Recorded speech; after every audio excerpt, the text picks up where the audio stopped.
Good morning, praise the Lord. ఈరోజు దేవుడు మనతో మాట్లాడుతున్న వాక్యాన్ని ధ్యానిద్దామా? కీర్తనల గ్రంథము 5వ కీర్తన 4, 5, 6 వచనంలో, నీవు దుష్టత్వమును చూచి ఆనందించు దేవుడవు కావు, చెడుతనమునకు నీ యొద్ద చోటు లేదు. డాంబికులు నీ సన్నిధిని నిలువలేరు. పాపము చేయువారందరూ నీకు అసహ్యులు. అబద్ధమాడు వారిని నీవు నశింపజేయుదువు. కపటము చూపి నరహత్య జరిగించువారు యెహోవాకు అసహ్యులు. ఇక్కడ మనం వాక్యం చూసినట్లయితే దేవునికి అయిష్టమైనవి ఏవో దావీదు భక్తుడు చాలా స్పష్టంగా చెప్తున్నాడండి. దేవుడు దుష్టత్వంను చూచి ఆనందించే దేవుడు కాడంట. చెడుతనం అనేది దేవుని దగ్గర అసలు చోటే లేదు. డాంబికులు దేవుని సన్నిధిలో నిలవలేరు. ఇంకా పాపం చేయవారైతే దేవునికి చాలా అసహ్యము. ఇక అబద్ధమాడేవారిని దేవుడు నశింపజేస్తాడంట. కపటము చూపి నరహత్య చేయవారు ఇంకా దేవునికి అసహ్యం.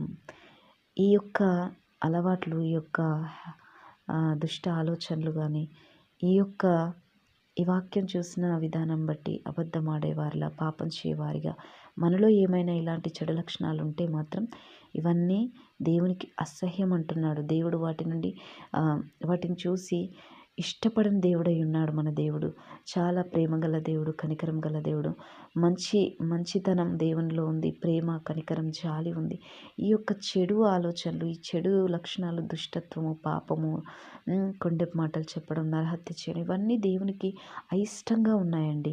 సో ఇవి స్పష్టంగా దావీదు భక్తుడు మనకు తెలియపరుస్తున్నాడు. మరి ఈ యొక్క వాక్యం మనం ఈరోజు ధ్యానిస్తున్నాం కదా, ఈరోజు మనలో ఏమైనా ఉందా? మరి అలా మనలో దుష్టత్వం ఏమైనా ఉందా? మనలో ఏమైనా చెడుతనం ఉందా? మనం ఏమైనా డాంబికులుగా ఉన్నామా? ఇక్కడ మాటలు చెప్పేవారిగా ఉన్నామా? పాపం చేయవారిగా మనం ఉన్నామా?